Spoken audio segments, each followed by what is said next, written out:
that is exactly what happens when you have a tight high guard. Big powerful punches become completely ineffective. Now I'm going to show you why this happens and how exactly you need to use it. Now first we need to change the way we're viewing defense. Now defense isn't only an active skill, whether you're parrying, stepping or moving your head, slipping and rolling, but defense firstly is about positioning. Are you open? Now if I'm open, for example, let's say I'm in a traditional boxing stance. Now there's more gaps where I can be hit, or if you've got your hands low, there's gaps in which you can be hit, and all it takes is your opponent being faster than you. If you can't see the punch coming, you can't defend it.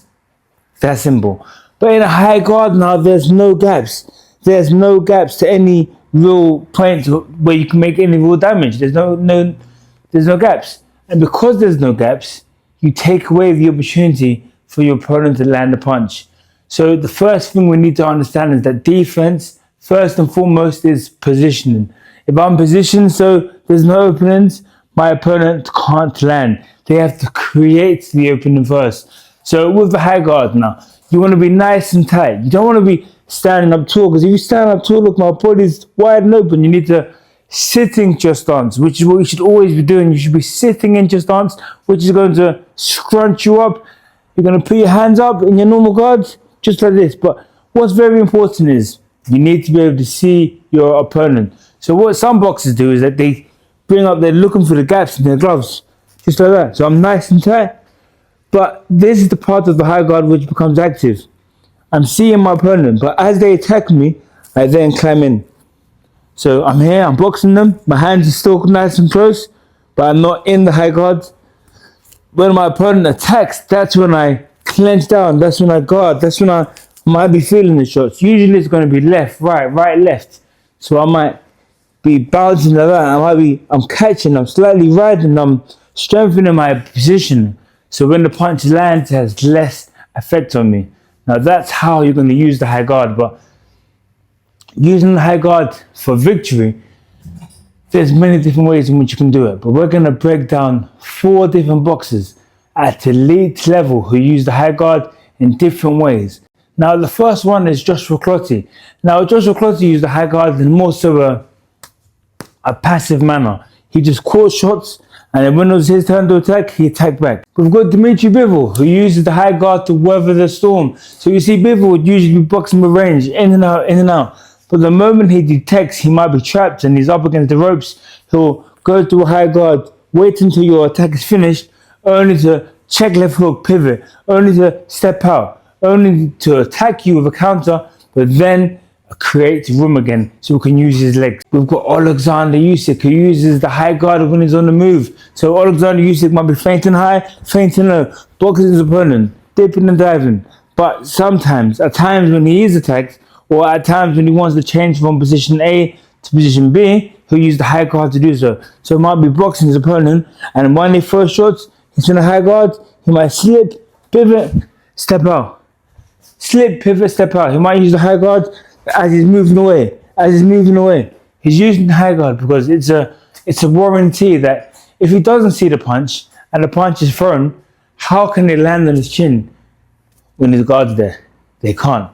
And the last boxer is arguably the best defensive boxer to ever live, Floyd Money Mayweather. Now, the way in which he uses the high guard is the way I believe most boxers should. And that's just to weather the storm, to get out of a dire situation when you're hurt. Now, we see Mayweather use the Philly shell, use traditional stance, use different stances, but usually he boxes from a Philly shell stance. But what Mayweather does when he's hurt, when he's rocked, is he resorts straight away to the ultimate defense, which is a high guard. Because if you're rocked and you're hurt, and you cover up all your vital spots, how can you be knocked out? It's an impossibility. And as you're taking shots on the gloves, you're able to recover, recompose yourself, and think about what you're going to do next to get back into the fight. So most boxers you see when you're watching fights, and you see boxers get hit and they get clipped, and then they try to fight or they try to run and they end up getting stopped. Imagine if they just stood there still in a high guard, leaned on their opponent, just with the hands up. What's going to happen? most likely all of those boxers that was knocked out would have survived that barrage of attacks. So let's break it down. First, we're going to look at Joshua Clotty. So now let's look at Joshua Clotty using a high guard and a passive defensive manner. The fight we're going to look at is Joshua Clotty versus Manny Pacquiao, and this is a brilliant fight to analyze because Pacquiao was on a knockout spring, on a knockout roll. He was knocking everybody out. Miguel Cotto, he busted up Antonio Margarito's eye. He knocked out Ricky Hatton. Now, these are elite boxers at a new weight class. So, him doing so was showing some serious punch power. But his whole knockout victory parade came to an end when he boxed Joshua Clotty. In fact, many people thought Joshua Clotty threw the fight because he done so well defensively. People thought, why couldn't he just throw a couple more shots back and he would win the fight? But of course, it's not that simple to beat a great fighter like Manny Pacquiao. But we saw Manny Pacquiao's volume punching.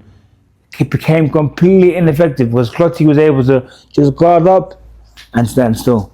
Guard up, taking no punishment. Now this is the first thing you have to realize about the high guard, is that it gives you time to think. It slows things down. So when you're in there against someone like Pacquiao who's like, but in and out, high, low, keeping the tempo so fast, you might miss a step. You might not be able to process on the same level as Manny Pacquiao does. And that's how it catches you out with rhythm and knocks you out. But with a high guard, you're able to keep the pace slow, catch the shots, be nice and calm, think, strategize, plan your next step. You can see when he comes in, pop him with a jab. You're able to pick up on his rhythm. You're able to pick up on his flow. You're able to feel and detect what type of combinations he's throwing. He might be throwing 1, 2, 3, 2. He might throw 1 high, 2 low, 3 high. And when he continuously does this and you're catching the shots, you're going to learn when the best time to counter him is. So you can use the high guard in a more of a passive manner and pick up on your opponent's preferred method of attack. And that way you can learn to break them down because you're going to learn when's the best way to throw counters. You might even be able to tire them out just by constantly being in front of them, catching shots, moving at a slower pace, making them overthink. Now, the second manner is Dmitry Bivol. Now, we saw him use the high guard excellently against Canelo Alvarez. Now, Canelo, although he was the lighter man, he's a huge puncher. And you could see that just by how defensive Bivol were. Now, when Bivol boxed Beterbiev, who on paper seems like he's a bigger puncher, he was exchanging more. But we did see him use the high guard in moments. But Canelo Alvarez is a really good fight to analyze and watch what he did there. Now, he's boxing Alvarez from range. He's tapping him, he's feinting, he's doing his usual things he'll do. But when Canelo Alvarez was able to corner him off and put him on the ropes, instead of trying to slip, parry and counter and do all these defensive moves that may leave him vulnerable to being counterpunched, he instead opted for not punching at all, using the high guard. Now, when using the high guard, you can feel the flow of punches. Ba, ba, ba, ba. Or it might be one big bang or ba ba. You can feel the flow. Once that flow breaks, you know your opponent stops punching. So Bivol would catch shots. Once he feels the flow stopped, he might throw a left hook counter, spin off. He might just catch the shots, jump backwards. He might do long guard. He might do any form of step movement that he chooses. But what he's doing is that he's breaking the distance and he's using high guard to enable him to break the distance. So he's catching the shots, so he's weathering the, so he's boxing Canelo, boxing him, high, low, boxing him. When Canelo does trap him and corner him, he resorts to the high guards. When he feels the rhythm of attack is stopped, then that's when he changes his position with a check left hook, with a step. But without the high guard, that whole sequence becomes ineffective. The high guard is used as almost as like a checkpoint. It's taking you from A to B. So he's attacking, and now he's attacking with space. He's been cornered, but he wants space again. So he uses the high guard as a checkpoint to enable him to go from A to B. So from space to being cornered, back to space, he uses the high guard. So the high guard can effectively be used between exchanges from yourself and your opponent. Now, let's look at Oleksandr Usyk, who's had a lot of recent success in heavyweight boxing, dominating and beating all comers. Most boxers might not, most people might not realize that Oleksandr Usyk is using the high guard because he's using it more so in an active manner rather than passive. He's not just standing there taking the beating, but he's using the high guard as a warranty. So he might be stepping and pivot, but he's not just stepping, pivoting, leaving himself wide and open, because a heavyweight boxing, one big looping shot and you're going to go down. So he's using that as a warranty. So he's here, he's moving, he's always here, he's moving, but he knows that if shots were to come, he can easily just brace for it. So he might be slipping, pivoting, attacking, but his hands are always up. His hands are usually always up, and this is a nice high guard. Although he's not been, if he were to be attacked, and we've seen it in the past, when he is attacked and he is on the ropes, he may just guard up for a moment and then try to escape. But he hasn't got to just be here. When you use the high guard, you haven't got to just be here in a passive, static position. You can be more fluent with it. You can be fluent in boxing. Boxing just like Usyk is.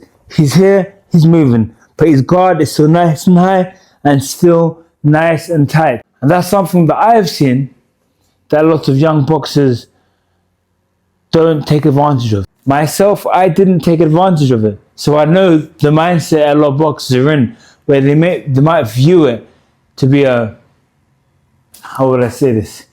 They might view it to be more of a passive defense, but high guard can be used, it can be combined with your footwork. It can be combined in a fluent manner if that's what you choose to learn it. Now, the fourth way is the Floyd Money Mayweather method, which I believe all boxers should be using. Every boxer, when you're hurt, the high guard should be the only thing you're trying to do. You see in boxers hurt and they're trying to continue using the Felicia. Now, when you're trying to use any other stance that requires coordination, that requires reaction time, that requires balance, when you're hurt, it's not going to work because all of those things have just been affected, maybe halved just by you being hurt.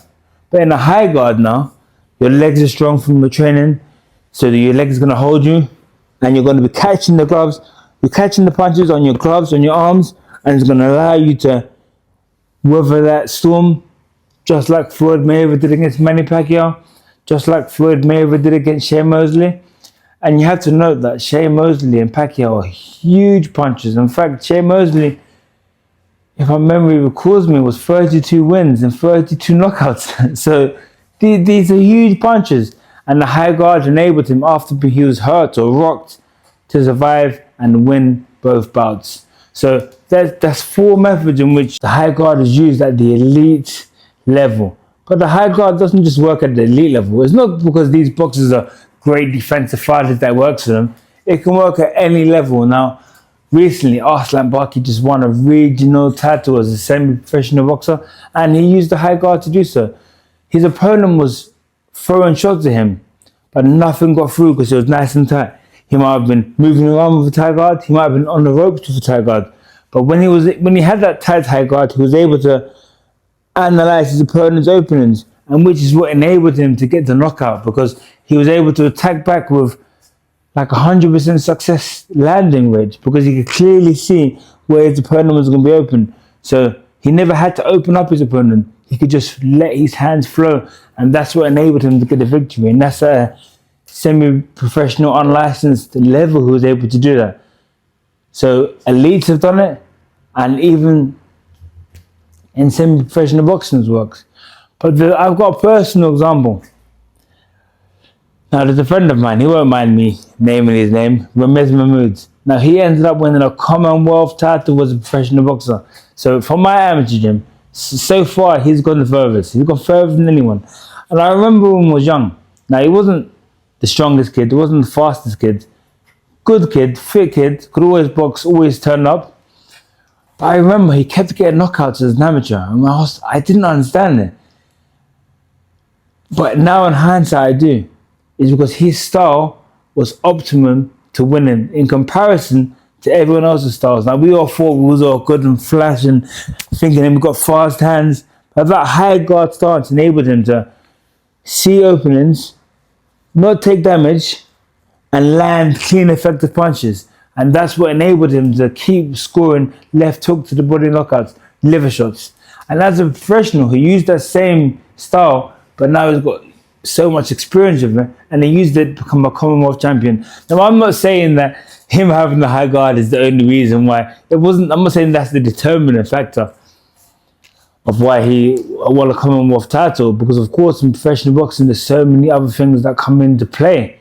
But the point I'm making is that, in my opinion, that style is what made everything easier for him, or not, I wouldn't say easier, but made everything possible for him inside the ring on the boxing side, because he had a perfect stance for victory. The high guard is the most effective way in which a boxer is going to have a good boxing fight. Now, I'm not saying that somebody can't win a fight or win a title with a Philly shell. You can, but you must. It's going to be a lot more difficult because it's going to take you, because that skill, that stance requires more of you. If you're on a high guard, yes, of course, to get to elite level, you have to have good reaction time, good anticipation, good distance control. But if you are slightly off, you've got the safety and warranty of your hands being up. But if you're slightly off and your hands are low, it's so easy for you to be caught, hurt, and lose the fight. Now, what people often get wrong is they believe the high guard is just the position of which your hands are. The position of which your hands are is just the stance, the high guard stance. But how you use that becomes the skill of the high guard. You're in the stance, you ride the punch, you take a step, you might pivot, you might roll, you might pressure your opponent. Position protects you, movement reduces damage, and response wins exchanges. The high guard isn't passive, it's control. Now, if you enjoyed this video and you want to come down in real life and learn these boxing skills, then come down to Regal Boxing Gym in Forest Gate, London. You can book a trial class and I'll teach you all of these defensive, offensive, boxing ring IQ skills I've learned from 2 decades of boxing experience. But if you're not local and you love this video, you love learning new boxing skills, boxing IQ, boxing technique, and how to use it, then please be sure to subscribe, like this video, and drop a comment on what you want to see next.